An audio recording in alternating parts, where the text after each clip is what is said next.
Hello दोस्तों, नमस्कार। इस समय किसी चैनल में मैं आप सभी लोगों का दिल से बहुत बहुत स्वागत करता हूँ। दोस्तों, जैसे कि आप सभी लोगों को पता है, ट्रम्प टैरिफ के चलते हर कोई परेशान यहाँ पे हो चुका है। एंड काफ़ी कुछ ऐसे सेक्टर्स है जो कि इनके टैरिफ के चलते ज़बरदस्त तरीके से ऑलरेडी गिरते हुए भी देखने को यहाँ पे मिल चुके हैं।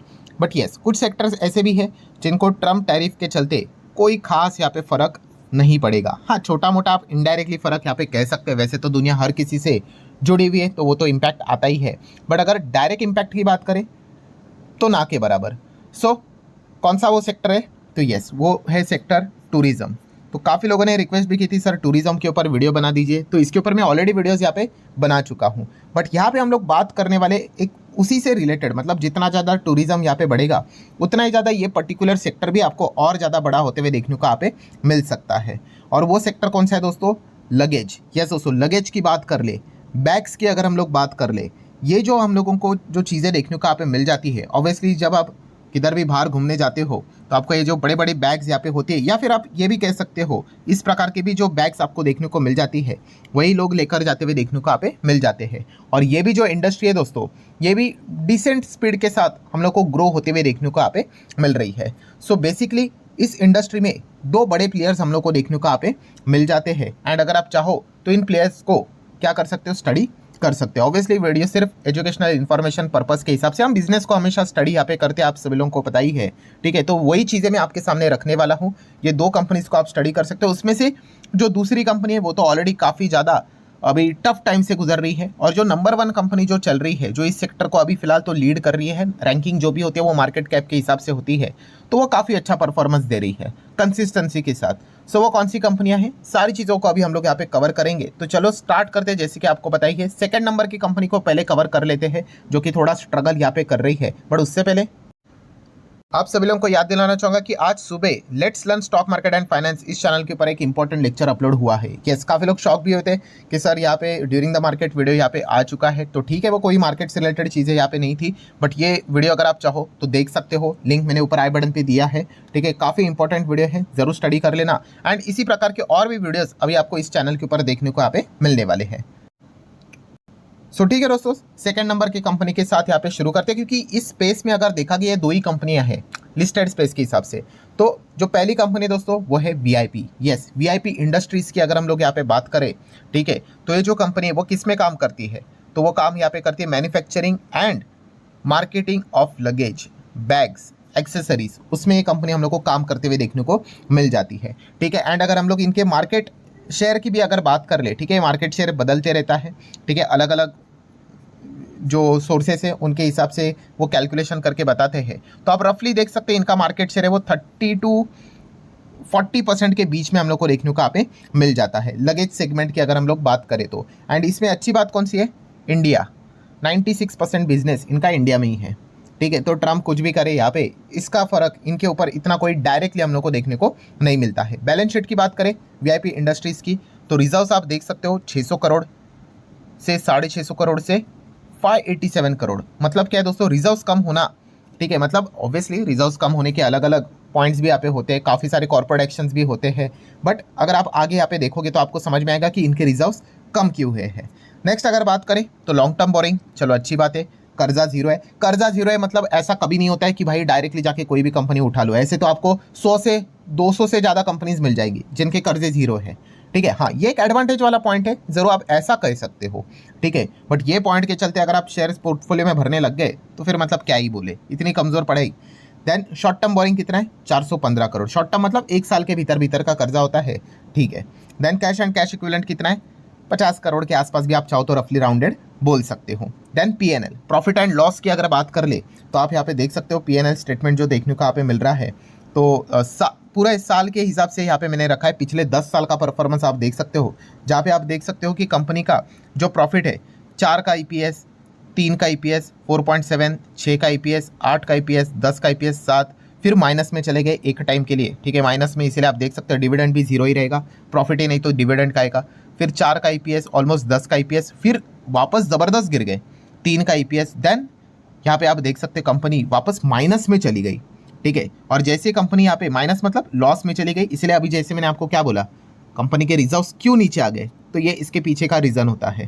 ठीक है, अगर आप कॉमर्स फील्ड से होंगे आपको पता ही है ना भाई, आप जब पीएनएल स्टेटमेंट जब बनाते हो ठीक है, वो पीएनएल अप्रोप्रिएशन से क्या होता है, जो अमाउंट रहता है वो आरएनएस में ट्रांसफर होता है। ठीक है, अगर प्लस रहेगा आपका प्रॉफिट तो वो आपके आरएनएस को बढ़ा देता है, रिजर्व्स एंड सरप्लस, एंड अगर वो माइनस होगा तो आपको ये रिजर्व्स एंड सरप्लस को वो घटाता भी है। तो वो एक इंडिकेशन होता है, ठीक है, कि जब भी मैं बैलेंस शीट पढ़ता हूँ तब देखता हूँ कि कंपनी के रिजर्व्स गिरे हैं, पहले तो मैं चेक करता हूँ भाई कि कंपनी को कोई घाटा तो नहीं हुआ है, इस चीज़ के चलते रिजर्व्स नीचे आते हैं। एंड अगर प्रॉफिट भी है एंड फिर रिजर्व नीचे आने का रीज़न क्या होता है, जैसे मैंने बोला कॉर्पोरेट एक्शन, ठीक है, उस चीज़ के चलते भी रिजर्व्स नीचे आ जाते हैं। बट यहाँ का रीज़न क्या है, यहाँ का रीज़न है कंपनी को पिछले इसमें मतलब साल की अगर बात कर ले फाइनेंशियल ईयर 25 की, तो घाटा यहाँ पे हुआ था। ठीक है, तो ये पॉइंट भी आप कंसिडर कर सकते हो। देन शेयर होल्डिंग पैटर्न की बात करें तो आप देख सकते हैं प्रमोटर के पास 51.74% है, ठीक है, मतलब 49% बाकी लोगों के लिए, उसमें से एफआईज ने ले लिए 7.25%, डीआईज ने ले लिए 13.78, बाकी पब्लिक 27% के ऊपर पब्लिक देखने को मिल रही है। प्रमोटर 51.74 है, उसमें से गिरवी कितने हैं, एक भी नहीं है। ठीक है, एंड अगर देखा गया तो इस कंपनी का रिस्क क्या है, तो कंपनी एक स्मॉल कैप कंपनी है, ठीक है, 5-6 हज़ार करोड़ का मार्केट कैप है। शेयर प्राइस जितना ऊपर होता है, ऊपर नीचे होता है, उस हिसाब से कंपनी के मार्केट कैप बदलते हैं। बट स्मॉल कैप मतलब क्या दोस्तों, ऑब्वियसली कंपनी काफ़ी वॉलेटाइल रहेगी। ठीक है, अगर कंपनी को बड़ा ऑर्डर मिला तो बहुत ज़बरदस्त भाग सकती है, और अगर कुछ भी नहीं मिला तो पीट पीट कर एकदम नीचे भी यहाँ पे आ सकती है, घाटे में भी जा सकती है। तो ये एक चीज़ हम लोग को देखने को मिल जाती है। तो लगेज सेगमेंट, बैग सेगमेंट, उसको अगर आप स्टडी करते हो, ठीक है, काफ़ी इंप्रेसिव सेगमेंट है, तो उसमें ये कंपनी हम लोग को देखने को मिल जाती है, जो फिलहाल सेकंड पोजीशन पे देखने को यहाँ पे मिल रही है। अब आ जाते दोस्तों नंबर 1 पोजीशन पे, जो कंपनी यहाँ पे चल रही है, जो एक डिसेंट परफॉर्मेंस दिखा रही है।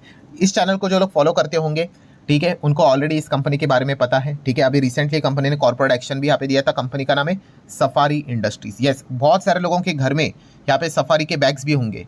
ठीक है, जो आपको जो सफारी के बैग्स देखने को मिल जाते हैं ना भाई, यही वही कंपनी है जो शेयर मार्केट में है। ठीक है, तो आप चाहो तो इसको भी स्टडी यहाँ पे कर सकते हो। और इसके अगर मैं बात कर लूँ, अगर आपको लग रहा है कि सिर्फ ऐसे छोटे बैग्स होते हैं, तो ऐसी कोई बात नहीं, बड़े बैग्स भी होते हैं, अभी मैं आपको दिखाऊंगा। तो आप देख सकते हैं कंपनी का बिजनेस क्या है, manufacturing and trading of luggage and luggage accessories. ठीक है, जहाँ पे आप देख सकते हो आपको अलग अलग हार्ड लगेज, सॉफ्ट लगेज, इससे रिलेटेड चीज़ें देखने को मिल जाती है। और ठीक है, अभी आप देख सकते हैं कंपनी के वेबसाइट के ऊपर हम लोग आ चुके हैं। तो ये देखिए, आप लोगों को ये अलग अलग ट्रैवलिंग बैग्स देखने को यहाँ पे मिल जाती है। इसमें भी कैटेगरीज है, ठीक है, अलग अलग टाइप के कैटेगरीज आपको देखने को मिलेंगे। ये देखिए, ये इस प्रकार के आपको ट्रॉली टाइप बैग्स देखने को यहाँ पे मिल जाते हैं। ठीक है, देन लगेज के साथ से रिलेटेड और भी आप लोगों को अलग अलग पॉइंट्स देखने को मिलेंगे। देन खास करके जो आप लोगों को जो बैकपैक्स देखने को मिल जाते हैं, ये देखिए इस प्रकार के बैकपैक्स, ठीक है, ये भी देखने को मिले। मतलब कंपनी का बिजनेस आपको समझ में आ गया, इसमें कोई रॉकेट साइंस तो है नहीं, और क्या रहेगा यहाँ पे, इसी से रिलेटेड कंपनी काम यहाँ पे करती है। तो इनके बिजनेस को स्टडी करना कोई इतना बहुत बड़ा टफ पॉइंट यहाँ पे है नहीं। देन अगर बात करें तो कंपनी का जो बिजनेस यहाँ पे चलता है वो इंडिया में ही चलता है। डोमेस्टिक लेवल पे आप देख सकते हैं 80-90% यही से कमाई होती है। सो बाहरी दुनिया से कुछ भी यहाँ पे हो जाए, इतना कोई इनको खास यहाँ पे फर्क यहाँ पे नहीं पड़ता है।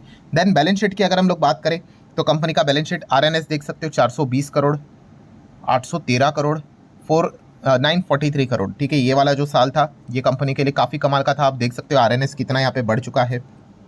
देन कर्जा कितना है कंपनी के ऊपर, लॉन्ग टर्म 21 करोड़ था, जो घटकर 14 करोड़ हो गया, जो घटकर 8 करोड़ 22 लाख रह गया। ठीक है, तो अच्छी बात है, कर्जा घट रहा है यहाँ पे।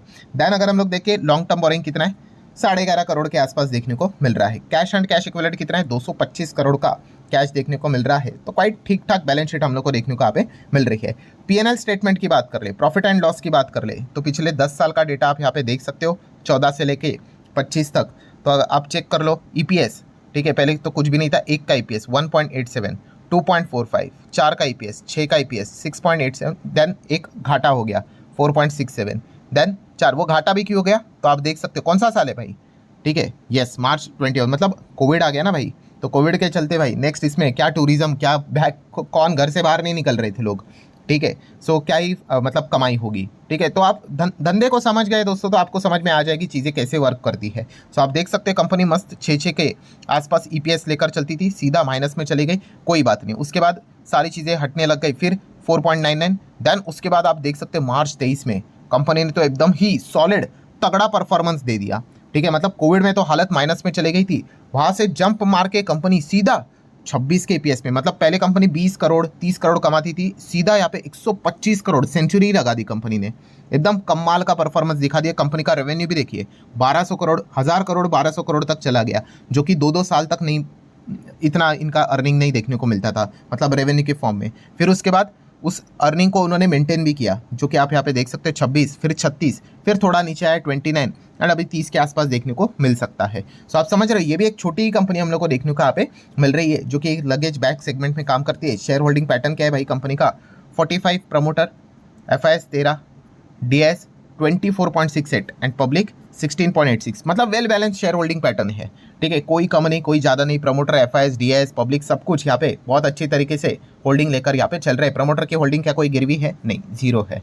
ठीक है, एंड इसमें भी रिस्क कौन सी है दोस्तों, ये भी छोटी ही कंपनी है, 10,000 करोड़ के आसपास का मार्केट कैप है, इनफैक्ट लेस देन 10,000 करोड़ का ही मार्केट कैप है। मतलब छोटी कंपनी मीन्स हायर लेवल की वॉलेटिलिटी हम लोगों को देखने को मिल जाती है। छोटे कंपनी मतलब जैसे मैंने कहा कि अगर बड़ा ऑर्डर मिला, ठीक है, तो जैसे कि अभी हम लोगों ने देखा था, ये जो PNL अभी मैंने आपको दिखाया एकदम कमाल का, थोड़ा पीछे जाता हूँ, ये वाला आप यहाँ पे देख सकते हो, इतनी बड़ी जंप।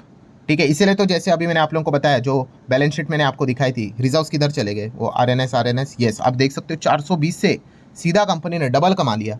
ठीक है, तो ये इसके पीछे का रीज़न होता है। छोटे कंपनी में वो एक चीज़ होती है कि कंपनी बहुत बड़ा कमाई कर सकती है, बट साइमल्टेनियसली बहुत बड़ा नुकसान भी हो सकता है अगर कॉन्ट्रैक्ट वापस रिपीट नहीं आया तो। ठीक है, तो ये काफ़ी अच्छी खासी चीज़ें हम लोग को देखने को यहाँ पे मिल रही है। सो ठीक है दोस्तों, अगर आप चाहो तो इन दो कंपनीज को क्या कर सकते हो, स्टडी कर सकते हो। अगेन मैं कह रहा हूँ भाई, कोई रिकमेंडेशन नहीं होता, हम बिजनेस को स्टडी करने की कोशिश करते हैं। ऐसे आपको और भी मल्टीपल अलग अलग सेक्टर्स से रिलेटेड अगर वीडियोस चाहिए तो जस्ट कमेंट सेक्शन में येस बोल देना, वहाँ से रिलेटेड जो कंपनीज है हम लोग स्टडी करने की कोशिश जरूर करेंगे। सो चलिए दोस्तों, मिलते हैं नेक्स्ट वीडियो में।